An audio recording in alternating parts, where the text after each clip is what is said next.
So you have this moment where all this happens, and the Democratic Party, which in theory is more open to these kinds of questions, complaints, to in theory is more committed to this kind of social progress. Its leading male politicians treat Anita Hill terribly. Then you have in 1992, the year of the woman in elections, but also Bill Clinton gets elected. Sure does. And Clinton himself, I mean, at the time, I think is seen as a philanderer.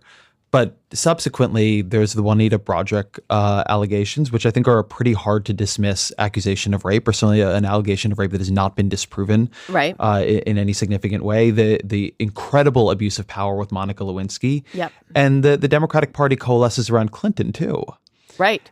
This is one of the horrors of that timing. So the other impact, I should be clear about what Anita Hill does when she testifies about sexual harassment. At that point, that behavior, the sort of sexual objectification and degradation of anybody, but it very often happens because men have more power than women in workplaces, is viewed as not just a sort of individualized behavioral thing, locker room talk, the way men are, but as a behavior, and this is the first time that we really start to grapple with this in the national conversation, a behavior that does material damage to women in the public sphere, women as a class.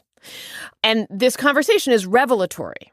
And it does alter the left's view of the many ways that it needs to begin to address gender inequality. This, 20 and 30 years after the women's movement has sort of exploded gender relations in certain ways.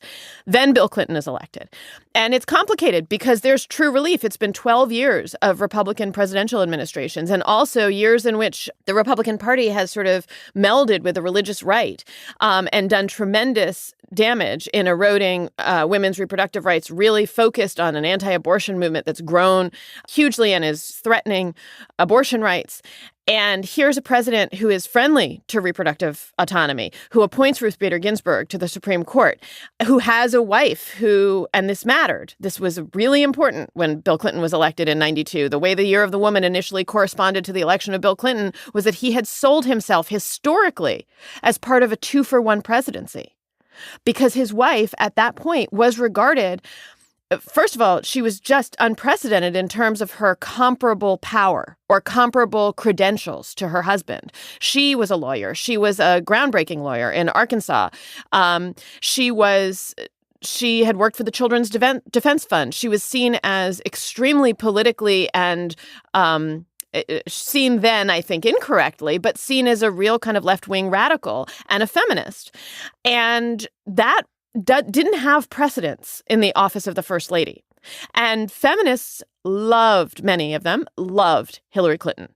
And the idea that her husband had sold them as equals was felt in its own way as kind of revolutionary. And so here's this guy, and feminists and many on the left have all kinds of reasons to love him. And then very quickly in these years, after we're having this new kind of conversation, his behavior with women works to erode the assuredness with which we're talking about all this stuff. And so you do have feminists. Gloria Steinem defended Bill Clinton in the New York Times, saying that the relationship with Monica Lewinsky did not count as sexual harassment. I think she was wrong about that.